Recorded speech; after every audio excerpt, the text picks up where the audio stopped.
Hello বন্ধুরা, আমি দুধ পুলি পিঠা তৈরি করব। তার জন্য আমি চালের গুঁড়াগুলো গোল করে রাখছি, নারকেল করে রাখছি। এখানে আমি রুটির মতন এগুলো বেড়ে রাখছি। এখন আমি একটা গ্লাসের সাহায্য নিব।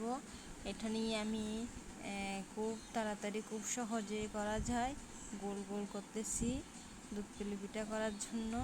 দেখেন কি সুন্দর করে করতেছি। এগুলো হচ্ছে সহজ পদ্ধতিতে করা।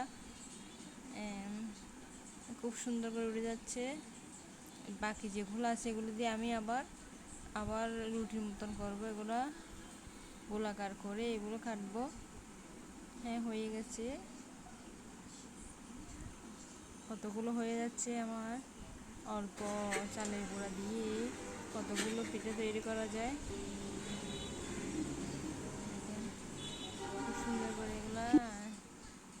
খুব সুন্দর করে আমি এগুলো সাজিয়ে রাখছি। এখানে আমি অল্প অল্প করে নারকেল কোড়া দিয়ে দিচ্ছি। এগুলোকে করে দেওয়ার পর আমি এগুলোকে ভাজ দেব। ভাজ দিয়ে এগুলোকে আমি একটু থাওয়ার মধ্যে ছেঁকে নেব। এগুলো ছেঁকে নিচ্ছি একটু একটু করে।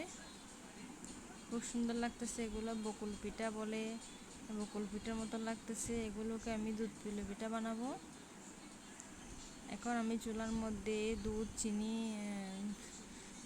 তেজপাতা, দালচিনি এগুলো দিয়ে চুলার মধ্যে দিয়ে দিছি।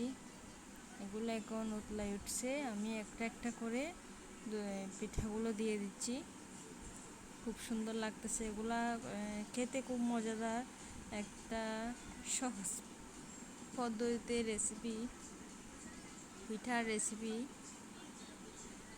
এখন এগুলা সব ফুলে ফুলে উঠতেছে, তাই এগুলোকে দুধ পুলি পিঠা বলা হয়। হয়ে গেল আমার দুধ পুলি পিঠা। এগুলো একটু আমি অল্প আঁচে দেব।